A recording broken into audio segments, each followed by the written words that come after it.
everyone. My name is Jose Plasencia, and this is my wife, Sharon Plasencia. Welcome to Viva Cristo Rey podcast. And well, today's our very first video in English, since we have doing it for the last 2 years in Spanish, right? Yes. So several people have requested from us to do some content in English, and well, here we are. We're so excited to be here with you guys. And well, we decided to start first with our personal testimonies. And well, today is going to be the opportunity for my wife, for Sharon. And on our second episode, we are going to do my personal testimony. I'm just gonna go ahead and let you start. Okay, sounds good. So I was born and raised in New Hampshire, and I was born into a Fundamentalist Baptist family from the very first days of my childhood. Since I was a baby, I went to church every Sunday, every Wednesday, maybe even a couple times during the week. So we were very much involved in our church. So I went to a Christian school growing up as well. So I was very well taught in a Christian Protestant background. Something interesting happened when I was 14. We moved to El Paso, Texas. So it was a very different culture from New Hampshire. I was used to forests and mountains, and we moved to the desert. It was a very big change, but I think the biggest change that impacted me in that move was that was the first time I had come in contact with the Hispanic culture, and I fell in love with it. I loved the warmth of the culture and the language and the food and everything. And it was from there that I started to want to learn the language, and I wanted to learn the culture. I even wanted to learn a little bit about Catholicism, at least from a Protestant perspective. I don't think I probably learned about it very balanced. And it was just I would say it would be even a turning point in my life, because that was what was to determine what I was going to do when I graduated. And then we did move back to New Hampshire after that. And I graduated from high school, from my Baptist high school.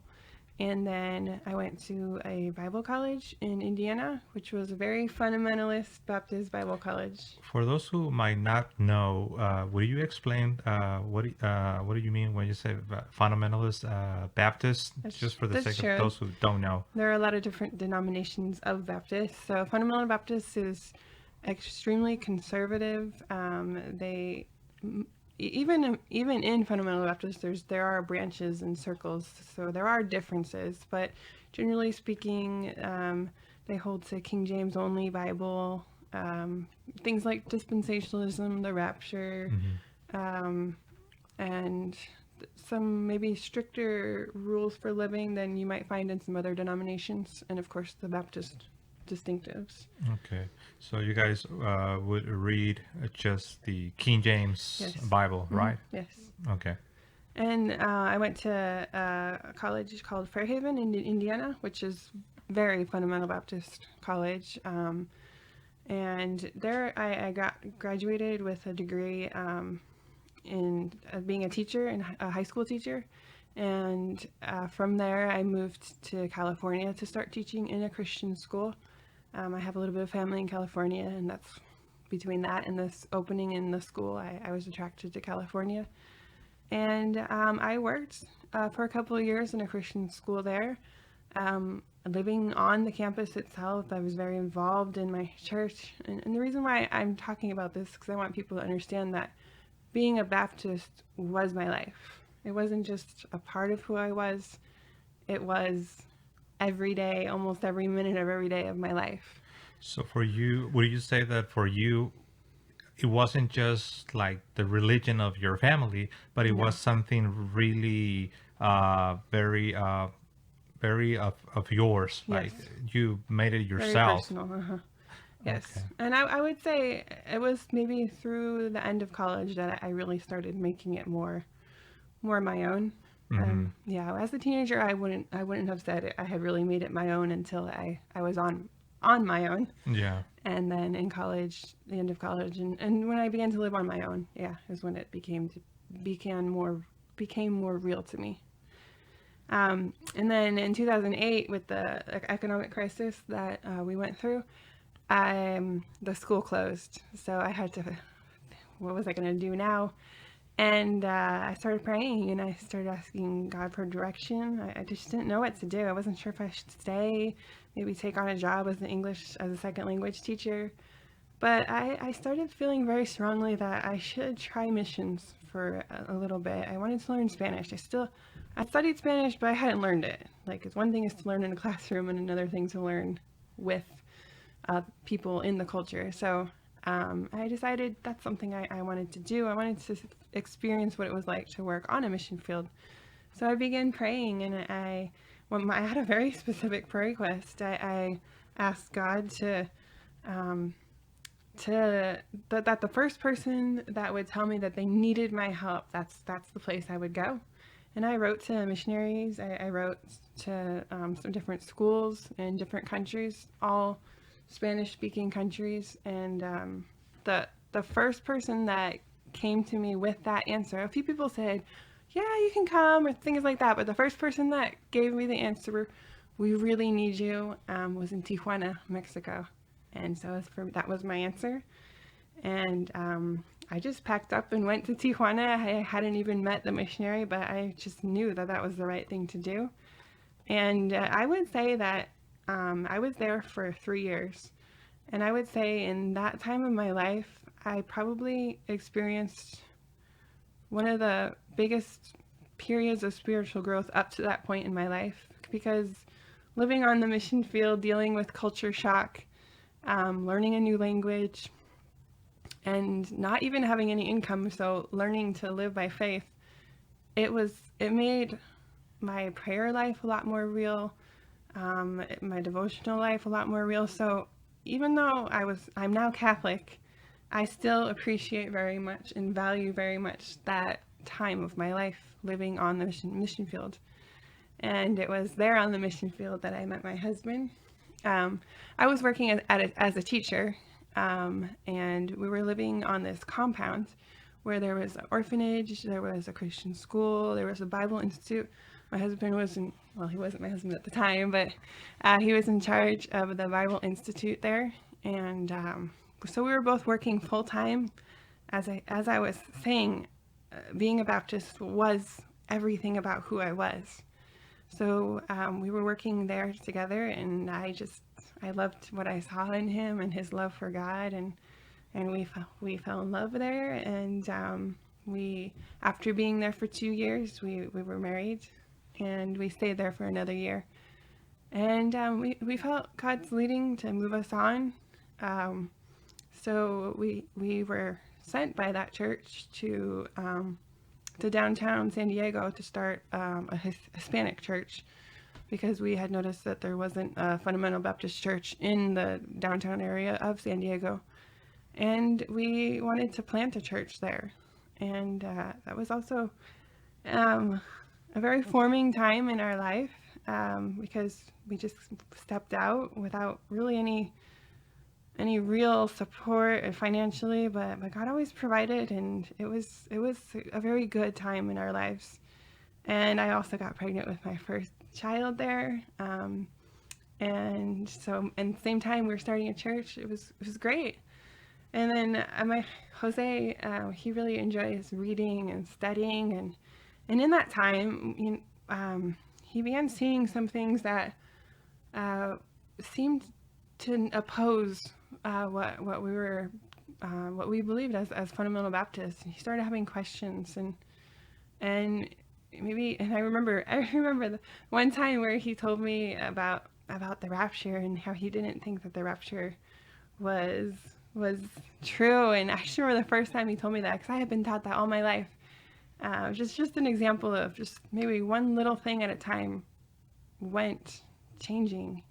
And he started sharing with me how the rapture was recent. It's not historical, and showing me in the Bible that it's not even biblical.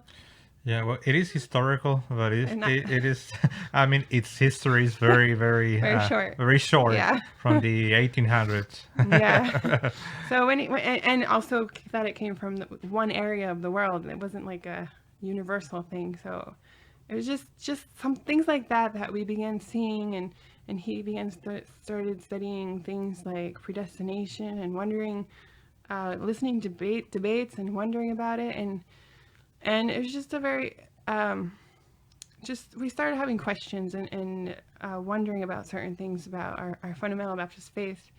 And in that process, we began realizing that they were considering giving Jose ordination as a pastor, and he realized that maybe he needed to be more sure about certain things that we believed in, and we realized that maybe it would be good to step away from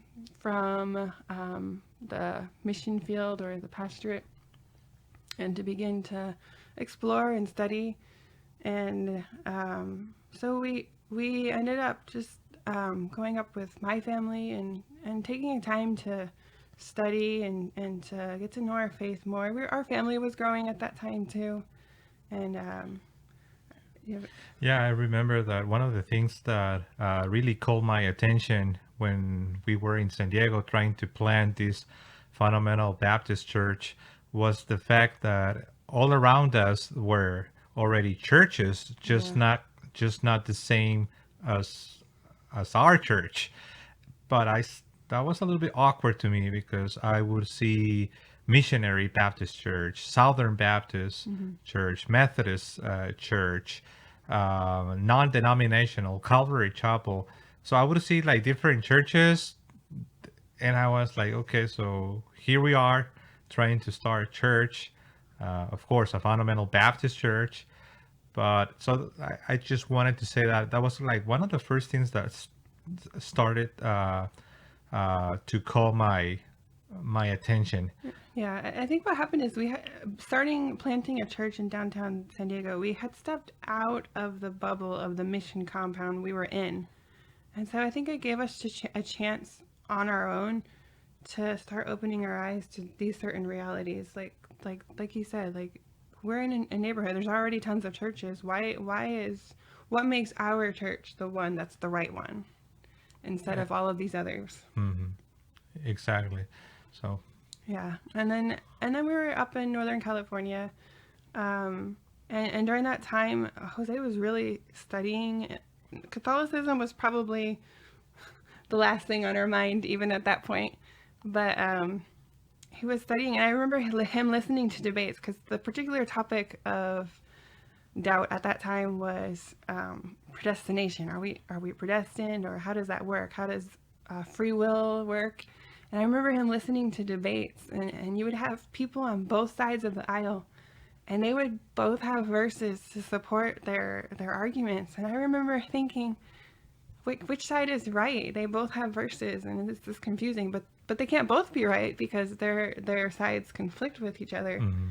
And I remember really being confused about that. And in the process of looking at debates and things like that, we came across, and I would say miraculously, we came across a video from a convert to Catholicism. His name is Eduardo Verástegui, and he was an actor, and he had been living a very worldly life. And through the evangelization of his English teacher, he converted. And it was very obvious that his conversion was real. His life completely changed. And I remember listening to that testimony completely captivated, like, wow, this person completely changed. She experienced the grace of God, but he's Catholic. And just for the sake of those who don't know who is Eduardo Verástegui, he is the producer of Little Boy and what's the other? For Greater Glory, about the Cristeros in Mexico. Little Boy and for Greater I Glory. think he has another one called Bella or something like that. Bella, Too. yes. So I hadn't heard about him before, but I was impacted by that testimony. And I think what happened through listening to that testimony, it put a really deep desire in my husband's life to prove that Catholicism was wrong. And so he began studying and listening to videos, debates. And I remember at the beginning thinking, this is going to be so easy. The Catholics are obviously wrong. And I remember I wasn't actually sitting down on the couch listening to the debates, but I was in the house and I heard what was going on, kind of not pretending like I wasn't listening, but actually listening.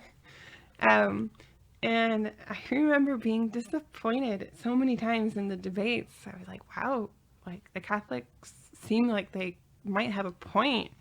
And it seems like they actually have the stronger argument. And I couldn't believe it. To me, it was the most unthinkable thing in the world. And so Jose was listening to that, and I was listening to, and he was reading, and I would say just a little bit by a little bit, things that I believed about the Catholic Church that were wrong, they started going away. And I probably didn't even really realize it was happening. But I started with an anti-Catholicism that I didn't even know I had. And through time, and it took time, I started losing some of that. So, theologically speaking, how would you describe the image that you had about Catholicism growing up as a fundamental Baptist? Okay, so I would say I would have thought that Catholics aren't saved. I would have thought that Catholics are on their way to hell. I just didn't think Catholics were Christians at all.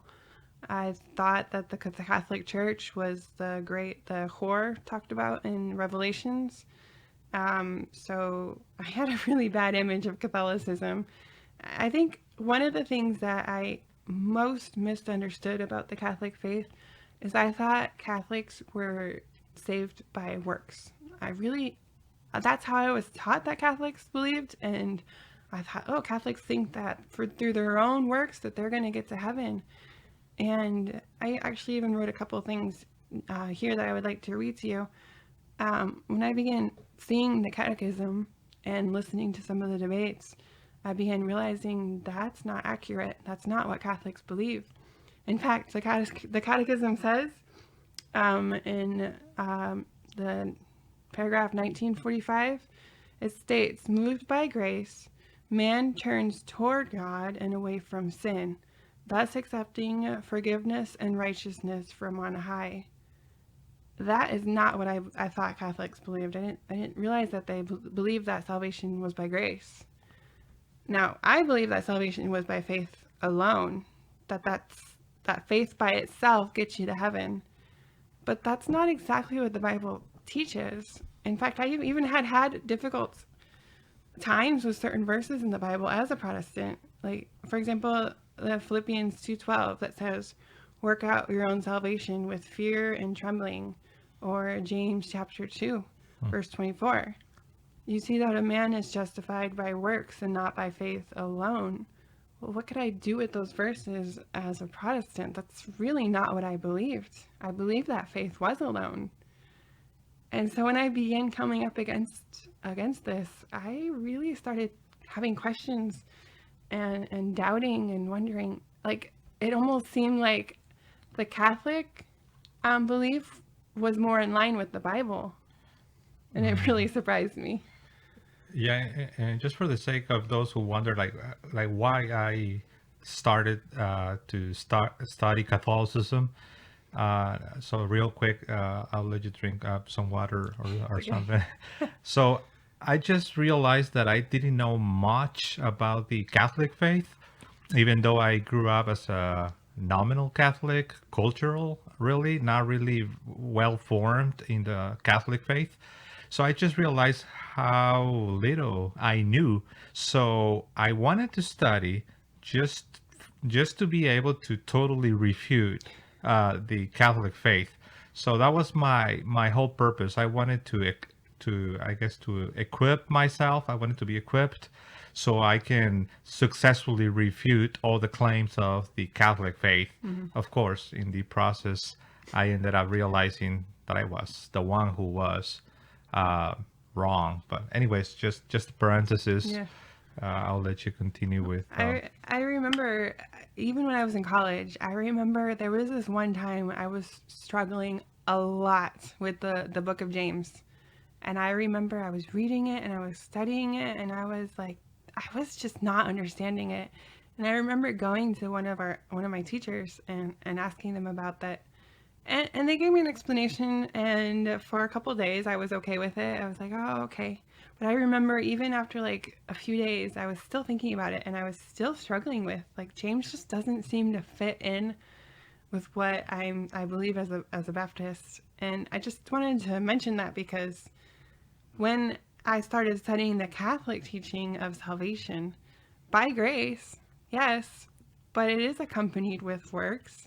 Even though the works are not of your own, the works are a fruit of the grace that God gives you. And when I began reading that, it's like, wow, this actually fits in perfectly with James, but also with the letters of Paul.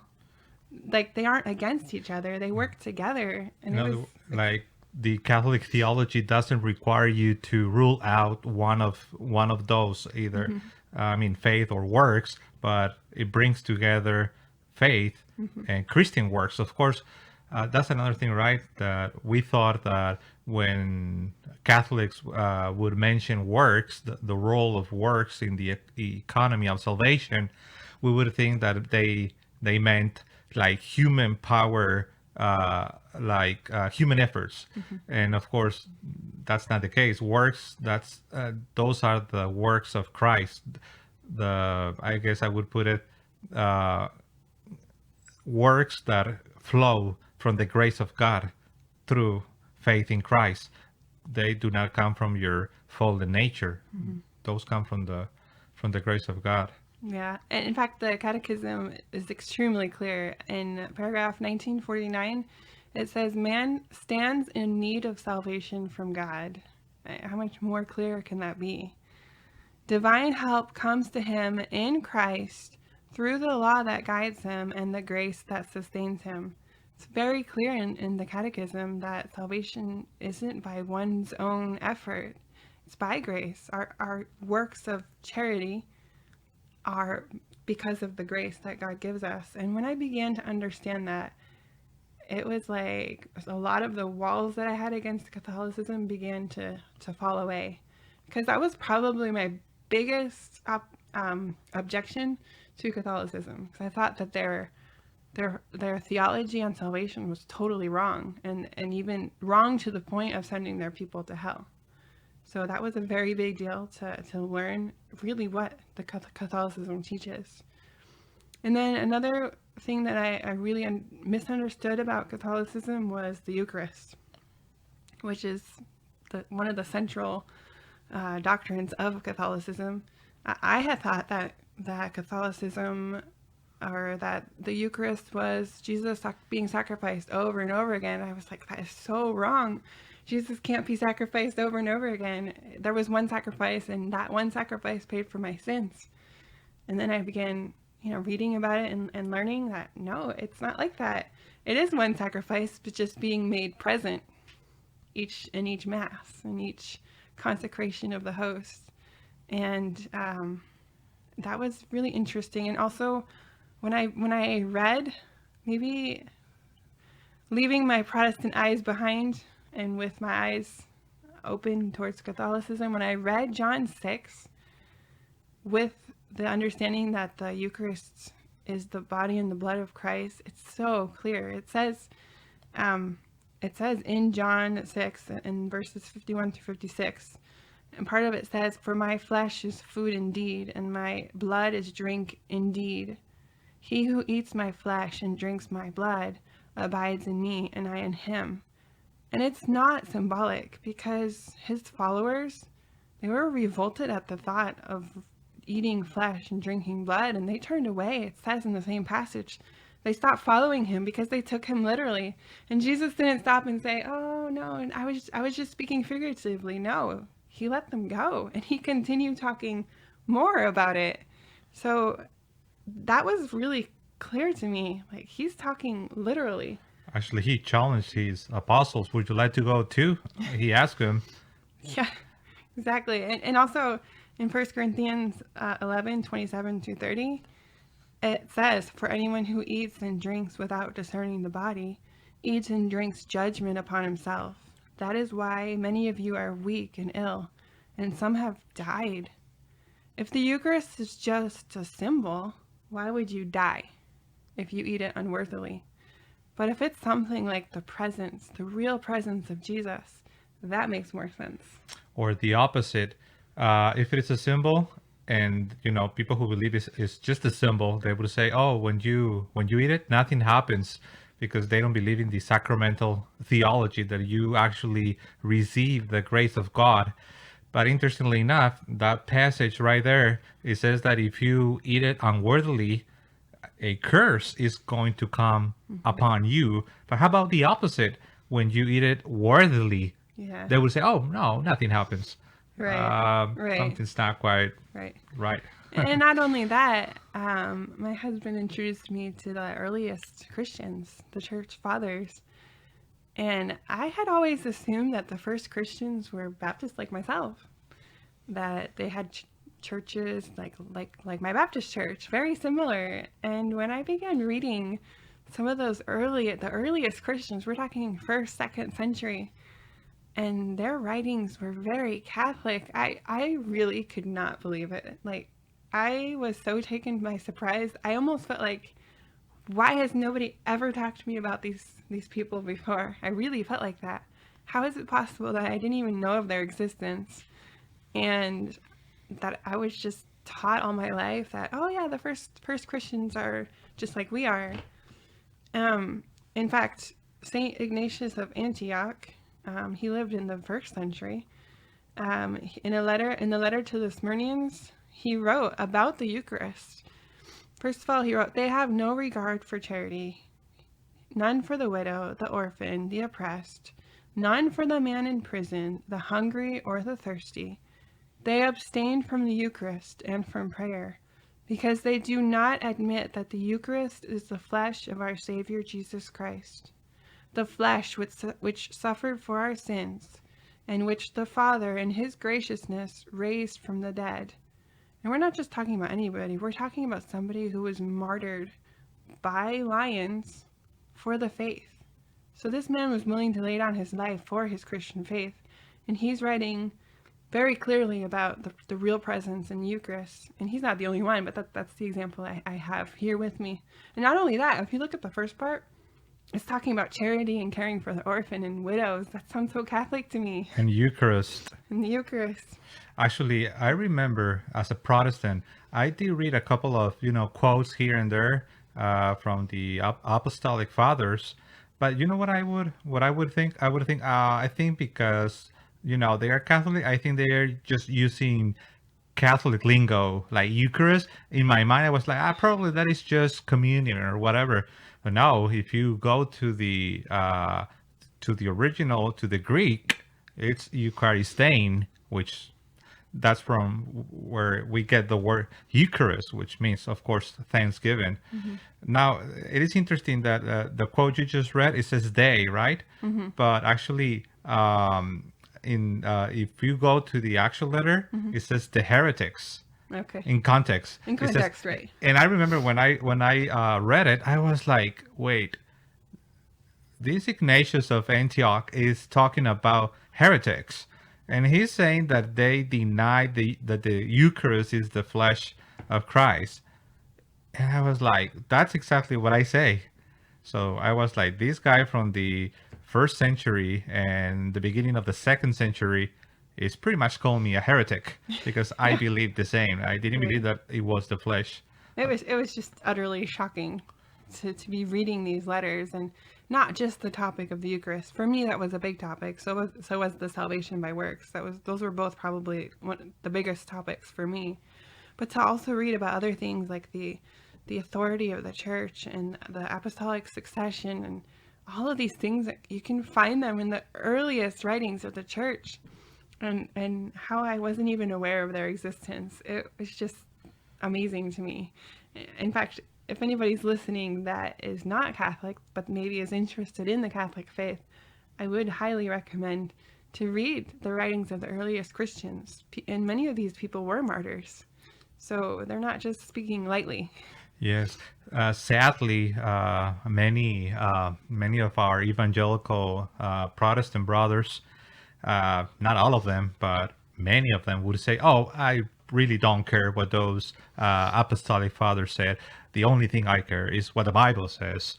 But that is just not the right approach, right? Because our faith is a historical, it's a historical faith. Right. It doesn't come just from from the heaven. It came to us through history, through a succession of believers.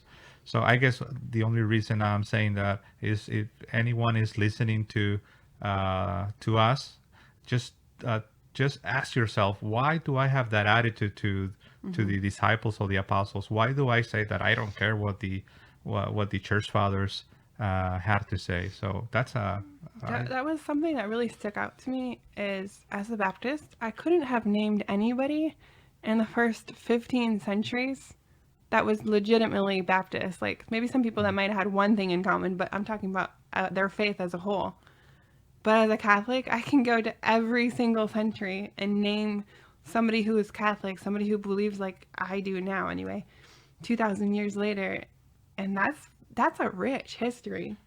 And that's something I realized as a Baptist I couldn't do.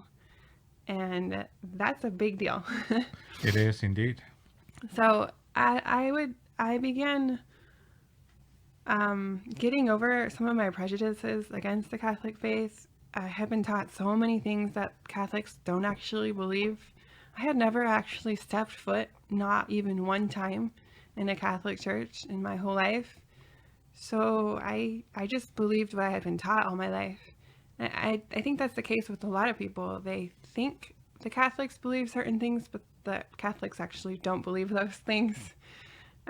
So theologically speaking, those were definitely two of the biggest points that I struggled with. But once I started beginning to get convinced about Catholicism, that, wow, this is the church of the ages, this is the church that Christ founded, I began struggling with some other things. I began struggling to get all the information I was learning in my head down to my heart.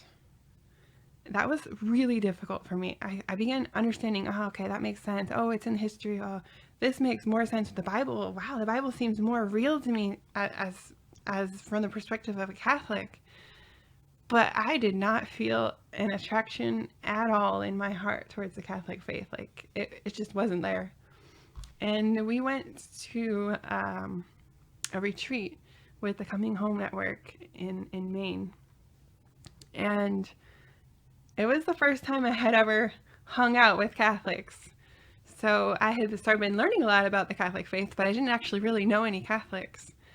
And it was probably a huge turning point in my conversion.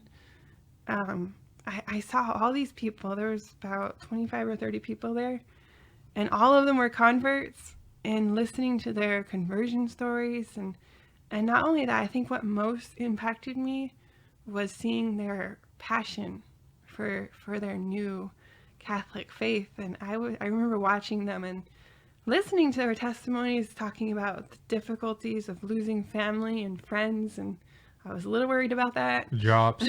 Jobs, yes. But at the same time, and just beaming with joy. And I remember thinking, I want to feel like that. I don't feel like that at all towards the Catholic Church. And even in that retreat, we did adoration. It was 5 days. We did adoration every day, Mass every day, and then talks every day.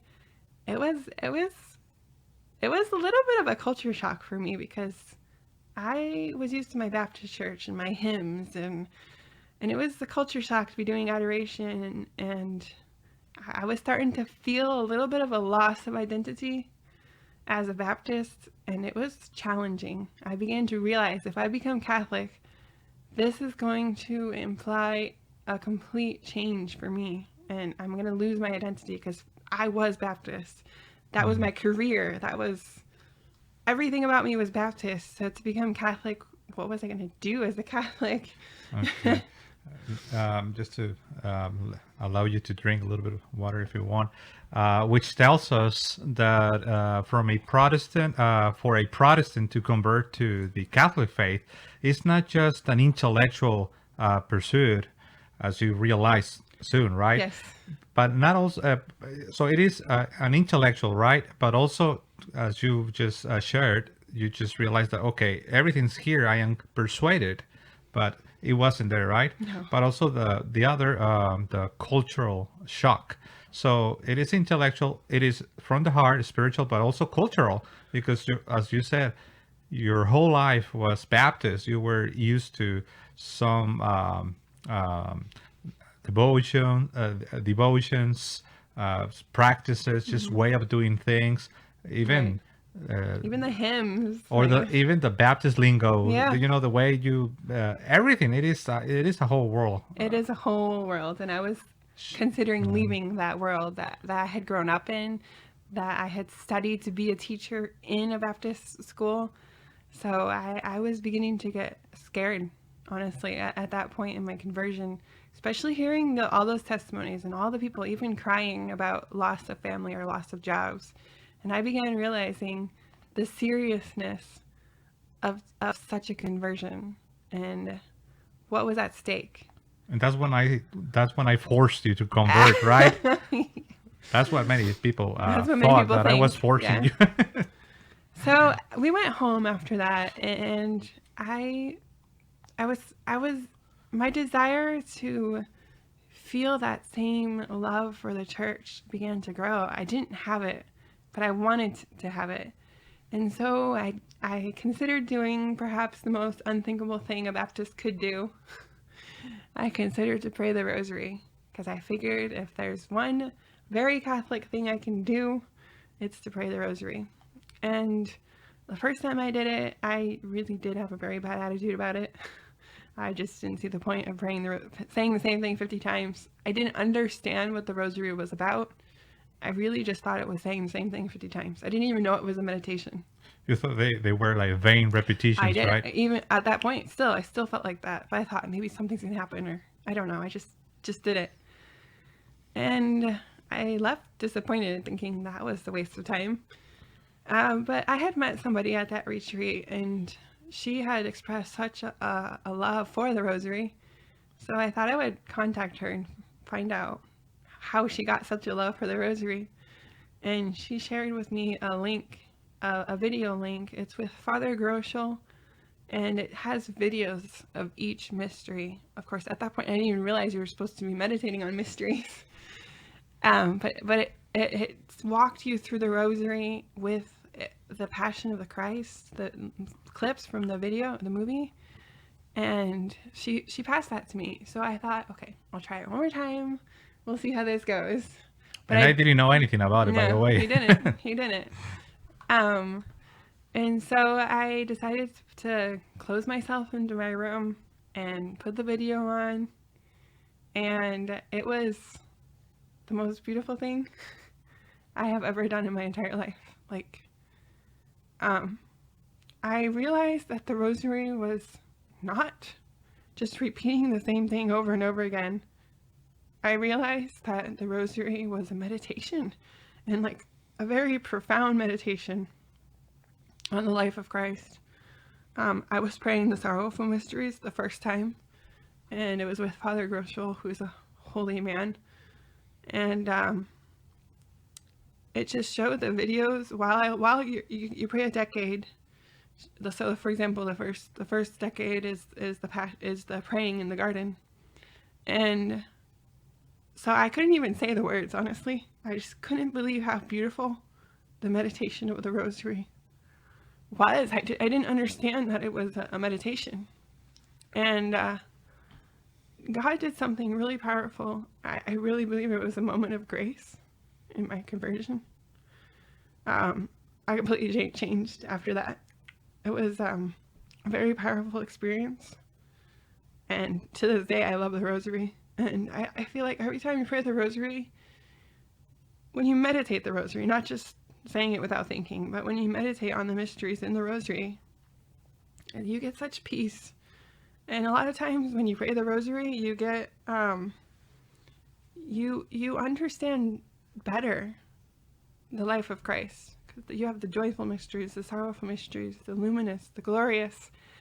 And it's just an amazing meditation on understanding better the life of Christ. And it was through that the first time in my life I ever considered the sorrow that Mary felt in seeing her son die on the cross. It had never even passed through my mind.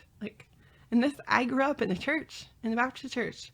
And not once in my life I had ever thought about the suffering of Mary in the Passion of Christ. And it was powerful, very powerful experience. And that was the start to me loving the Catholic faith with my heart. That was definitely the start. Before that, it was all up in my head, a whole bunch of information. But after praying the Rosary is when I began understanding Catholicism with my heart. And there's a bunch of beautiful devotions in the Catholic faith that I just think are so beautiful. But definitely my favorite is the Rosary. And I would always recommend praying the Rosary. I think it's powerful. It's not just a bunch of words. It's a very powerful weapon for conversions and changes of life. And after that, I also began reading more myself. A lot before, I was just listening to videos that Jose had put on, doing a little bit of studying, but it hadn't become a passion of mine. And by that point, the Rosary experience, I had stopped actually trying to convince my wife, because That's true. some time ago, before that happened, she looked at me in the eye and she told me, "Don't even think that I am converted. That I am converting. I'm sorry, that I am converting to the Catholic faith."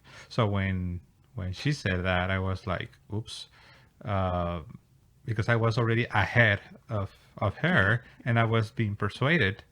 So I didn't argue. I didn't say anything. So actually, I just felt in my heart that I was telling me, "Okay, don't worry, respect her, don't push her, and don't try to convert her yourself." Just Yeah. and so what I did, I just started praying and praying, like very much on purpose, a lot for her, for my wife. Yeah. And that's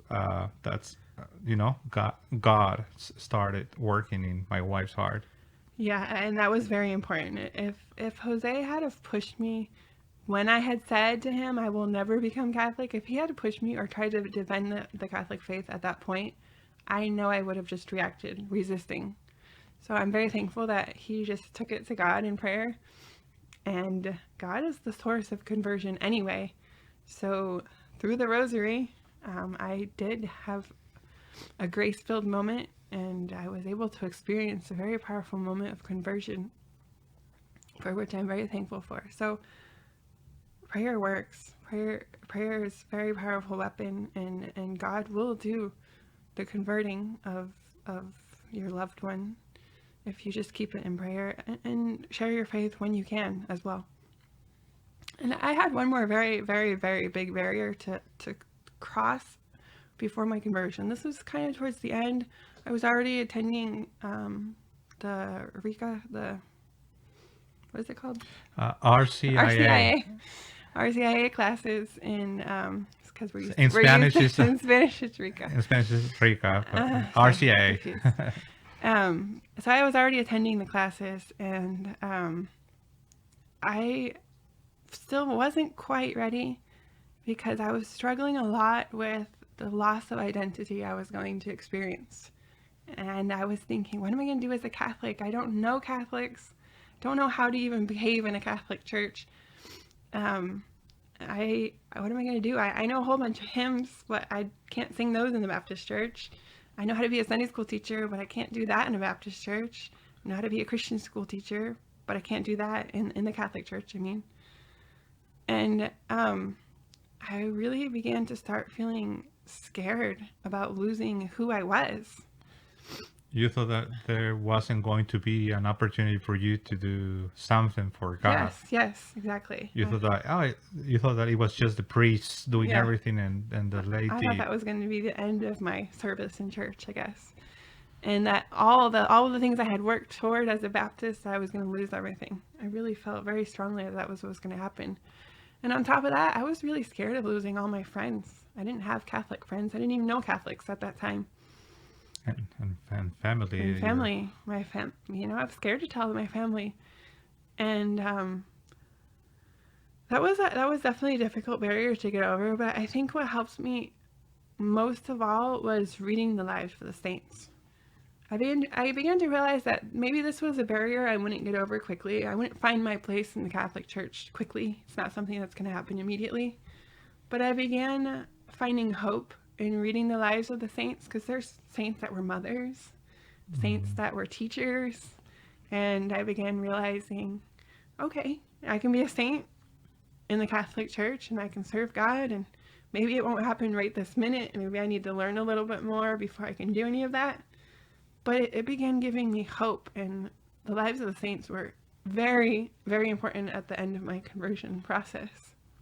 Which is the most important, right? To be a saint, Right. which speaks of a difference in theology. Sometimes in some traditions in the Protestant world, it's about being a preacher or being a Yeah. great teacher or being, Right. and in the Catholic faith, of course, there are preachers, there are teachers, there are, but it really, the emphasis is about being a saint, being a Right. saint. That's like the greatest thing ever. Yeah. So sometimes in some traditions in the Protestant world, that is not really appreciated. That's like the goal. Yeah. So I was beginning to, my eyes were beginning to be open to all of these things. And I began, for the first time, really understanding the beauty of the Catholic faith, the richness of it. The Bible began to open up to me like it had never opened up to me before. It became more 3D, like the Old Testament fits more with the New Testament, and I don't have uncomfortable verses now like I had before. Before I wasn't comfortable with books like James, and now I'm not as a Catholic. And for the first time, I was able to just understand, wow, the Catholic Church is so beautiful. And I was ready. By the time that my catechism classes were over, I was ready to enter the church, and I entered the church in Easter Vigil of 2017, and it was one of the most beautiful experiences of my life. It was such a beautiful service. We were going to this church, a beautiful old German church in Kentucky, with gorgeous Gregorian chants and incense. It was such a beautiful mass and candles, and Yeah, it was beautiful. a great experience. And I am so happy to be Catholic, to be part of the church that has been here for 2,000 years. I can identify with a saint from the 3rd century. They believe what I believe, and it's just wonderful to be Catholic. It is indeed. And the reason we were in Louisville, Kentucky was because I went to Louisville, Kentucky to study at the Southern Baptist Theological Seminary, and because I wanted to remain a Protestant, and I thought that by going there, of course, I wanted to have my master's in divinity, because I was already serving the Lord in as a pastor, missionary, but I wanted to be more prepared. But also, I wanted to be a solid Protestant, and I wanted to remain a Protestant. But I ended up converting in Louisville, Kentucky. So we both of us Yeah. converted in Louisville, Kentucky. It's just ironic too, because we had been living in California, and then he wanted to study at the seminary for the teachers in the seminary to prove to him once and for all that Catholicism is wrong. But the irony of it all is that Louisville is a very Catholic city. Like, I had no idea. I assumed it would just be Baptist because it's in the South, but it has a rich Catholic history. And so while we're trying to run away from Catholicism, for example, in California, we run right into a city who's so rich in Catholic history and has a gorgeous Catholic church there in the downtown area. It's just ironic. I can almost see God looking down from heaven laughing. Yeah, he was laughing at us. We're trying to run away from Catholicism, and yet we just ran right into the arms of Catholicism, basically. Yeah, wow, yeah. It is truly a grace, the grace of conversion. Um, what would you say, Sharon? Perhaps there is someone listening to you who is perhaps a Baptist, Pentecostal, Methodist, any denomination, any non-Catholic denomination. What would you tell that person that perhaps is just curious about the Catholic faith, or maybe already exploring, or maybe this person has been studying, but that person still struggles with. What would you say? I would say a few things. One is make sure that what you're reading and studying is not just Protestant sources, because there tends to be a lot of misinformation, whether intentional or not. Sometimes it's just a passing on of information from one person to another, but read primary sources like the Church Fathers or some of the older Catholic theologians, or just to have a complete picture.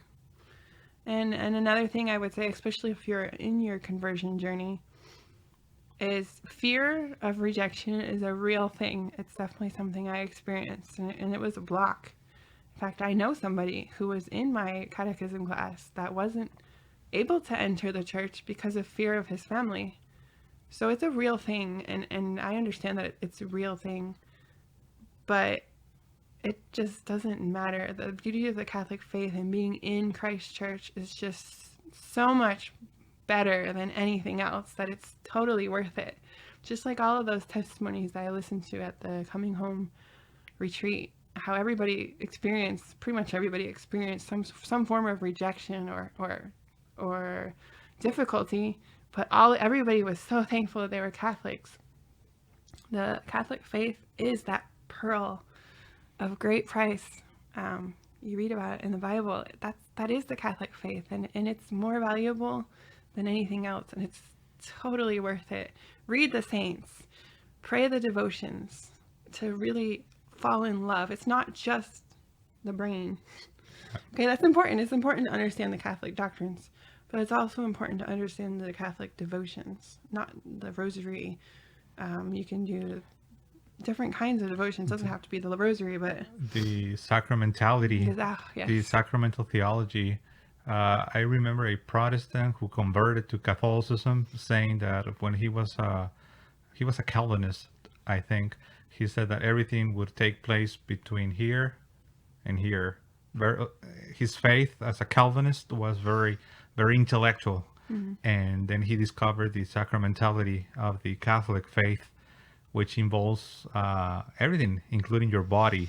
Yeah. And so that's what makes it so amazing. Like, I would never have thought, things like kneeling in holy water and having a rosary in your hands, or just the touching. I remember the first time that, in fact, it was at the retreat, that they had holy water, and I just felt so weird touching the holy water because it was so foreign to me.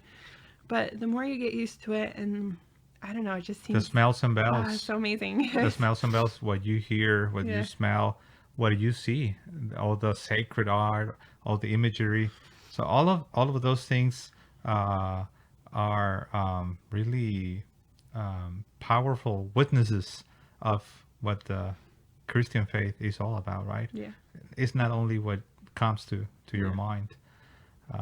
It's the incarnational aspect of the Christian faith. Yeah. Okay. But anyway, that's my testimony in a nutshell. Of course, it took 3 years from start to finish. So obviously, I'm not telling every detail, but definitely those are the most important points. Well, I'm sure eventually in the next episodes, you will be able to share more. And of course, as I already committed, in our next episode, I'll share with you guys my personal testimony. Well, I already interrupted a couple of times here with my insights, but so I'll do my best to share with you guys also my personal testimony. The purpose of this Viva Cristo Rey podcast is to convey to you guys our personal experiences, but also what we are learning about the Catholic faith. And perhaps you are already a Catholic, but you want to know better your faith, or perhaps you're not a Catholic, but you're curious or you are just inquiring about the Catholic faith. I think this would be a good place for you. And well, And just one other little comment. The Viva Cristo Rey podcast is the English version or the English side of our apostolate. We also have a Spanish side. So if you speak Spanish, or if you know somebody that maybe Spanish is their first language, we have so much content in Spanish. So it's called La Fe de la Iglesia. Which is the faith of the church, in Spanish, La Fe de la Iglesia. And so, yeah, as I said, we have been doing it for the last 2 years. We have testimonies, we have dialogue with some Protestants, just different topics. And yeah, so perhaps you're bilingual and you can understand both. So just to let you know that we have this channel, La Fe de la Iglesia, the faith of the church. And you'll recognize it because you'll see the same logo. We do use the same logo. And well, again, welcome to Viva Cristo Rey podcast, and thank you for being with us. Viva Cristo Rey. Viva Cristo Rey. God bless you guys. Bless you.